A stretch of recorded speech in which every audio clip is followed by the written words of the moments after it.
आज मैं पोस्टमार्टम करने लगा हूं इस खानदान का। ये कबाड़ियां हैं लोहार, मैं बताऊंगा इन्होंने क्या किया पहले। और मैं ये जो बोल रहा हूं ना, 2 लफ्ज मैंने बोले हैं लोहार और कबाड़िया, ये मैंने क्यों बोला है ये आपको भी मैं साबित करूंगा। मैं बिला वजह नहीं कह रहा, ना मैं कोई गुस्से में हूं, मैं तो बहुत इंजॉय करने वाला हूं और आपको भी करवाने लगा हूं। ये नाजरीन एक खबर पहले आपको मैं पढ़ के बताता हूं कि शहबाज शरीफ ने आर्मी चीफ के बारे में क्या कहा। Army chief general Syed Asim Munir के साथ मिलकर पाकिस्तान को दुनिया का सबसे ज्यादा तरक्की करने वाला मुल्क बनाएंगे शहबाज शरीफ। आसिम मुनीर साहब ने तो रिटायर हो जाना है, उनकी रिटायरमेंट के बाद फिर आप क्या करेंगे? फिर मुल्क कैसे तरक्की करेगा? फिर तो नए आर्मी चीफ आ जाएंगे, फिर आपको नए जूते पॉलिश करने पड़ा करेंगे। देखें, आसिम मुनीर साहब आपके दौर में मेरे साथ बड़ी ज्यादती हुई है, लेकिन मैं फिर भी आपको एक बिल्कुल सही मशवरा देने वाला हूं और सबूत के साथ देने वाला हूं। ये फ्राडिये नौसरबाज हैं, इन्होंने आपको भी चूना लगा देना है, बल्कि ये चूना लगाने का इन्होंने आगाज कर दिया है। मैं आपको पहले आज की खबर बताता हूं और उसके बाद फिर मैं आपको खबर बताता हूं कि ये इससे पहले कैसे चूना लगाते थे और किस तरह इन्होंने कौम को बार बार बेवकूफ बनाया है।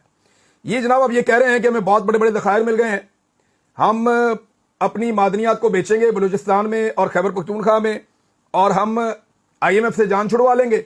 ये स्टेटमेंट शहबाज शरीफ का सुने जो आर्मी चीफ की मौजूदगी में दिया है। पाकिस्तान कुदरती वसाइल से मालामाल मुल्क है, जिनकी बदौलत वो इंशाल्लाह जल्द खुद कफील होकर IMF जैसे इदारों की मोहताजी से निजात हासिल करेगा। ये जनाब शहबाज शरीफ साहब का अज़्म है। इस पे आर्मी चीफ साहब की भी तकरीर करवा दी। अब जरा मैं एक चीज आर्मी चीफ के सामने रखता हूं, या बल्कि पूरी कौम के सामने रखता हूं। ये आज से 10 साल पहले का एक अखबार है, 10 साल पहले, ठीक 10 साल हो गए हैं, बल्कि 10 साल और 2 महीने हो गए इस अखबार को।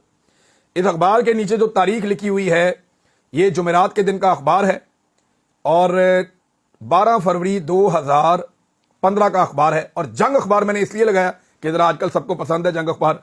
जरा उसके अंदर देखें आप, जंग ग्रुप की खबर, जो मेन हेडिंग है ना इस अखबार की, उसमें क्या लिखा है? हिम्मत हारने वाले नहीं, कशकोल जरूर तोड़ देंगे, लोहे की तलाश में सोने और तांबे के ज़खायर मिल गए।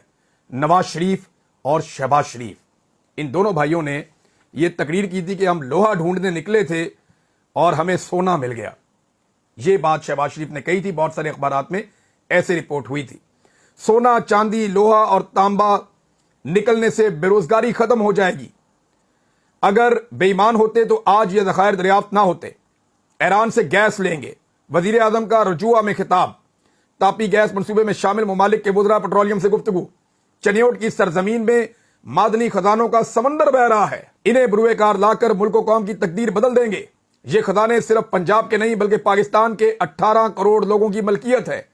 वजीर आला शहबाज शरीफ, उन्होंने कहा जी कि बेरोजगारी खत्म हो जाएगी, सनतें लग जाएंगी, पूरे पाकिस्तान में खुशहाली आ जाएगी, लोहे की तलाश में सोने और तांबे के ज़खायर मिल गए हैं, कौम को मुबारक हो, कौम को मुबारक हो। अब ये वो चीजें हैं जो नौसरबाजियां और रंगबाजियां इन्होंने पहले भी की हुई हैं। आर्मी चीफ साहब, ये पहली दफा नहीं है, और ये 80 में भी यही कहानियां सुनाते थे, ये 90 की दवाई में भी यही कहानियां सुनाते थे। उसके बाद ये पाकिस्तान से बाहर चले गए, वहां पर भी इनकी यही कहानियां थी। उसके बाद 2010 से लेके 2020 में भी इन्होंने यही कहानियां सुनाई हैं, और अब ये वही कहानियां दोबारा कौम को करवा रहे हैं 2025 में।